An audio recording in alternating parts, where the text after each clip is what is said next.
Hello everyone. आज हम पढ़ेंगे सिल्ट कंट्रोल इन हेडवर्क्स। जो कैनाल जो होती है जिसमें जब वाटर एंटर होता है तो उससे पहले हमें उसका सिल्ट कंट्रोल करना ज़रूरी होता है। सिल्ट होती क्या है, सबसे पहले ये चीज़ देखते हैं। सिल्ट क्या होता है? जो गाद होती है, छोटे साइज़ के पार्टिकल्स होते हैं, जो सैंड और जो आपकी क्ले होती है उसके दोनों के मिड में उसकी साइज़ होती है, ठीक है।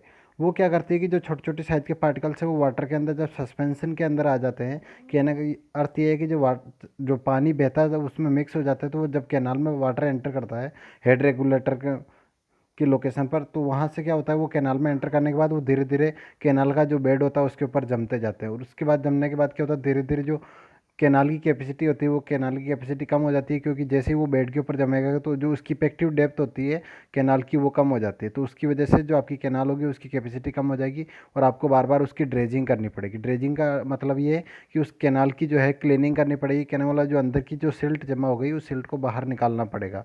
अब उसको बाहर निकालने के लिए क्या करना पड़ता है कि जो सिल्ट होती है उसको बाहर निकालना पड़ेगा, और उसके वो काफ़ी कॉस्टलियर होता है, उसके लिए काफ़ी हेवी मशीनरीज की रिक्वायरमेंट होती है, ठीक है। तो हमें ड्रेजिंग जो होती है उसकी रिक्वायरमेंट को कम करने के लिए या उससे बचने के लिए हम क्या करते हैं कि उसका सिल्ट कंट्रोल करते हैं, ठीक है। अब सिल्ट कंट्रोल करने के अलग अलग तरीके, जैसे आप जो ट्रैप वगैरह पॉकेट वगैरह क्रिएट कर सकते हो जो आपकी रिवर बहती है कैनाल जो होती है उसके अंदर, ताकि जो वहाँ से जो सिल्ट है वो उसके अंदर जम जाए, अलग अलग जगह वहीं पर रुक जाए, या सिल्ट जो आपकी जो वाटर की वेलोसिटी को रिड्यूस करके आप जो सिल्ट है उसको नीचे की तरफ बिठा सकते हो बॉटम के अंदर। ये सारे कई सारे उपाय होते हैं, लेकिन जो मोस्टली यूज लिए जाते हैं वो दो टाइप के होते हैं। एक तो होता है सिल्ट एक्सक्लूडर और एक होता है सिल्ट इजेक्टर, ठीक है। अब जो ये दोनों है ये क्या करते हैं कि सिल्ट जो होती है उसको वाटर से अलग करने का काम करते हैं, ठीक है। अब या फिर ये कह सकते हैं कि वो ये वाटर को ही अलग कर देते हैं जिसके अंदर सिल्ट की मात्रा ज़्यादा होती है, ठीक है। तो सिल्ट कंट्रोल के पीछे जो आपका प्रिंसिपल है मेनली वो क्या है उसको देखते हैं, ठीक है। प्रिंसिपल ऑफ सिल्ट कंट्रोल, जो आपका जैसे दोनों है सिल्ट एक्सक्लूडर और जो सिल्ट इजेक्टर, उसके पीछे जो प्रिंसिपल है वो किस बेसिस पे काम करते हैं मेनली वो पहले देखते हैं हम। तो उसमें क्या होता है कि जैसे आपकी जो सिल्ट होती है, जनरली सिल्ट का नेचर क्या होता है कि वो नीचे की तरफ बैठती है, ठीक है। नीचे की तरफ बैठती है, कहने वाला नीचे की जो बॉटम लेयर होती है उसके अंदर सिल्ट की मात्रा आपकी ज़्यादा पाई जाएगी, जबकि ऊपर वाली जो होगी उसमें कम होगी, ठीक है। दूसरी चीज़ ये है कि जो सिल्ट है वो वाटर के अंदर बढ़ती कैसे या उस सस्पेंशन के अंदर कैसे आती है, क्योंकि नीचे से जो वाटर जब चलता है तो उसका क्या होता है कि स्कोरिंग होती है। स्कोरिंग होती है तो नीचे स्कोरिंग क्यों होती है? क्योंकि नीचे जब फ्रिक्शन जो होता है, जैसे सरफेस जो होता है बेड का अगर रफ होता है तो उसकी वजह से क्या होता है कि जो एडीज बनती है, वहाँ पे एडीज बनती है, तो वो क्या करती है कि जो सोइल होती है उसको स्कोरिंग कर देती है उसकी, और उसके बाद जो सिल्ट होती है वो क्या करती है वाटर के साथ मिक्स होने लगती है, ठीक है। तो इसकी वजह से भी आपकी जो सिल्ट है वो ज़्यादा मात्रा में बढ़ जाती है, ठीक है। तो ये जो सेटलिंग होती है सिल्ट की ग्राउंड की तरफ उसको कम करती है, ठीक है।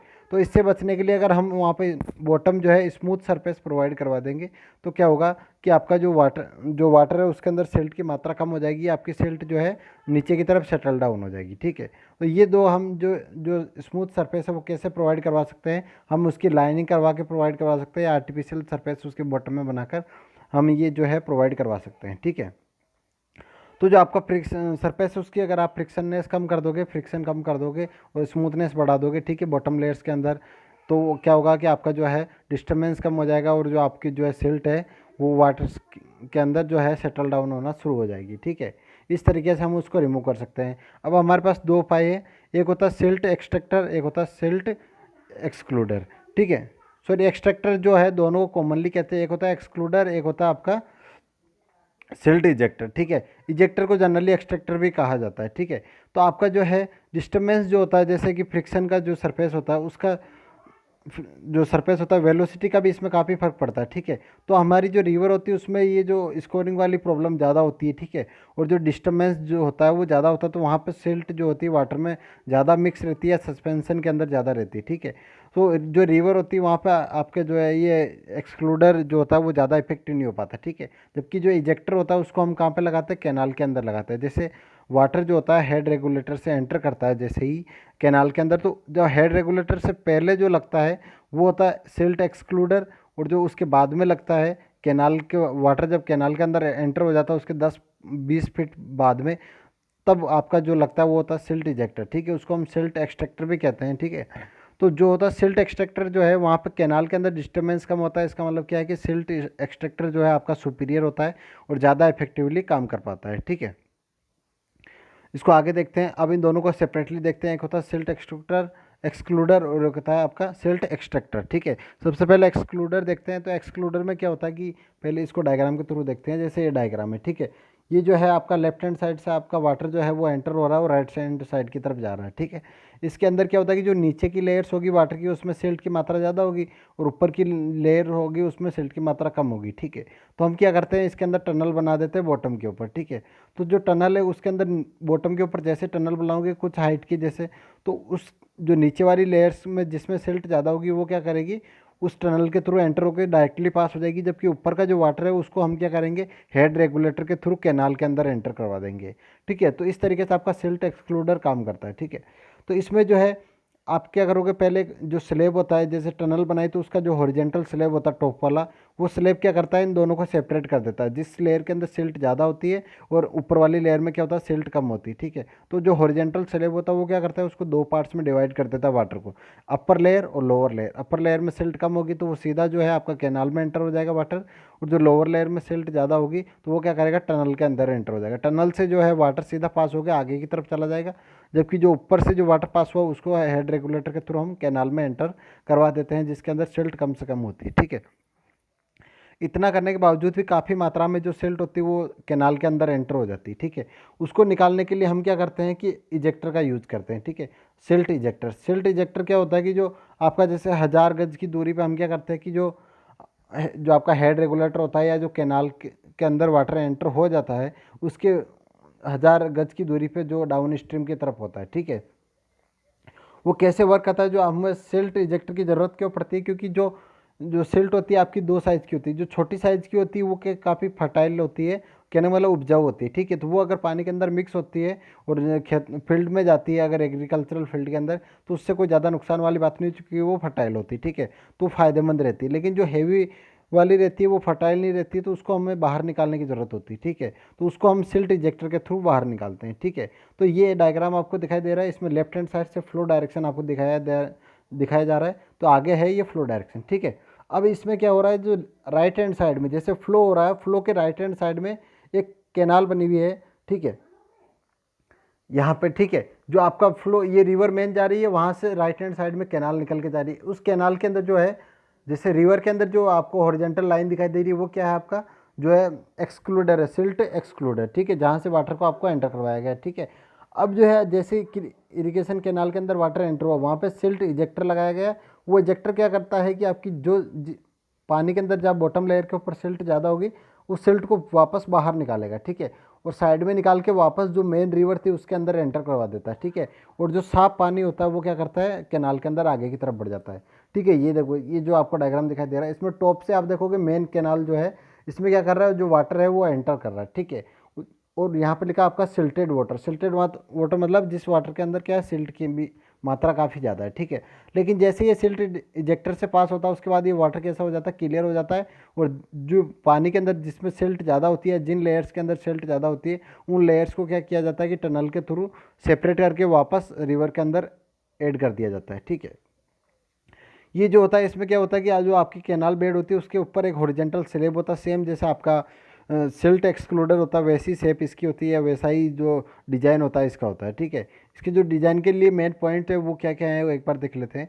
ठीक है, डिजाइनिंग पॉइंट क्या है कि आपका जो हेड रेगुलेटर है उससे 1000 गज की दूरी पर होना चाहिए ये।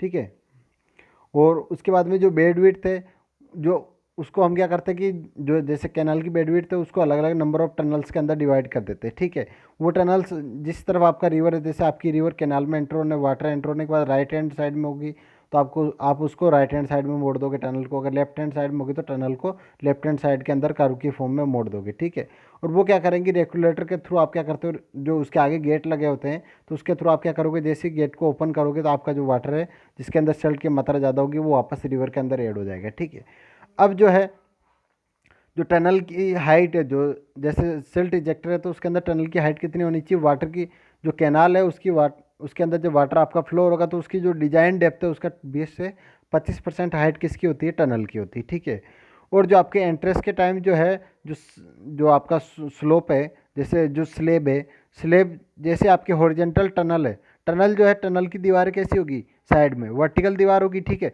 तो आप कहने का मतलब आपका वाटर जो है वो अलग अलग टनल के अंदर एंटर हो जाएगा। ठीक है, लेकिन उससे पहले क्या हो रहा है, उससे पहले अपर लेयर और लोअर लेयर को अलग करना जरूरी है। इसका मतलब जो ये काम कौन करेगा, आपका हॉरिजेंटल स्लेब। तो हॉरिजेंटल स्लेब जो है टनल के शुरू होने से 1-2 जैसे 1.5 से 2 फीट पहले ही अपस्ट्रीम के अंदर होना चाहिए, ठीक है। स्लेब थोड़ा प्रोजेक्टेड होता है आउटसाइड, उससे क्या करता है कि वो पहले अपर लेयर को ऊपर की तरफ भेज देता है और लोअर लेयर को नीचे की तरफ भेज देता है, ठीक है।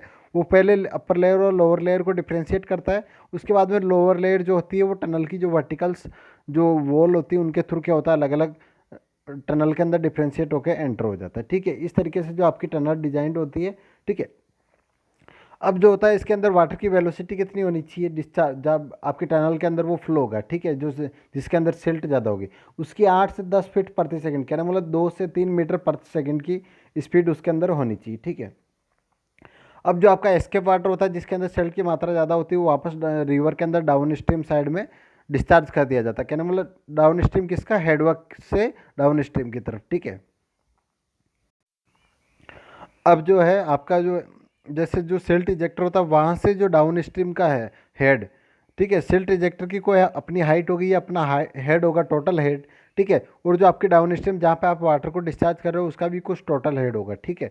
तो इन दोनों के टोटल हेड में कम से कम 2.5 फीट का डिफरेंस होना चाहिए, तभी आपका जो सिल्ट इजेक्टर है वो इफेक्टिवली वर्क कर पाएगा या ऑपरेट कर पाएगा, ठीक है। नेक्स्ट थिंग क्या है, आपके जो इजेक्टर होता है वो जो कैनाल के अंदर जो डिस्चार्ज होता है उस टोटल का करीब 20% जो वाटर होता है उसको वापस रिवर के अंदर डिस्चार्ज कर देता है, ठीक है। तो सपोज करो आपको 100 मीटर क्यूब पर सेकेंड जो है डिस्चार्ज की ज़रूरत है कैनाल के अंदर, ठीक है। और आपने हेड रेगुलेटर के थ्रू क्या किया, 100 मीटर क्यूब जो वाटर पर सेकेंड का जो है डिस्चार्ज आपने लिया है, ठीक है। लेकिन इसमें से क्या होगा, 20% वापस किस में चला जाएगा, रिवर में। इसका मतलब आपके पास इफेक्टिव डिस्चार्ज कितना बचा, 80 मीटर क्यूब पर सेकेंड। इसलिए हमें जो है ऑलरेडी 20 से 25% जो है एडिशनल डिस्चार्ज लेकर चलना है, ठीक है। अगर आपको 100 मीटर क्यूब पर सेकेंड की रिक्वायरमेंट है तो आप क्या करोगे, 125 मीटर क्यूब पर सेकेंड ऑलरेडी जो है वाटर आपको लेकर चलना है, ठीक है। ओके, ये आपका था सिल्ट एक्सक्लूडर और सिल्ट इजेक्टर, ठीक है। तो इसमें जो जिसके थ्रू हम क्या करते हैं, सिल्ट कंट्रोल करते हैं, ठीक है। ये सिल्ट कंट्रोल के कुछ मेन जो उपाय है जो हम जनरली अभी प्रेजेंट टाइम में यूज़ कर रहे हैं। ओके।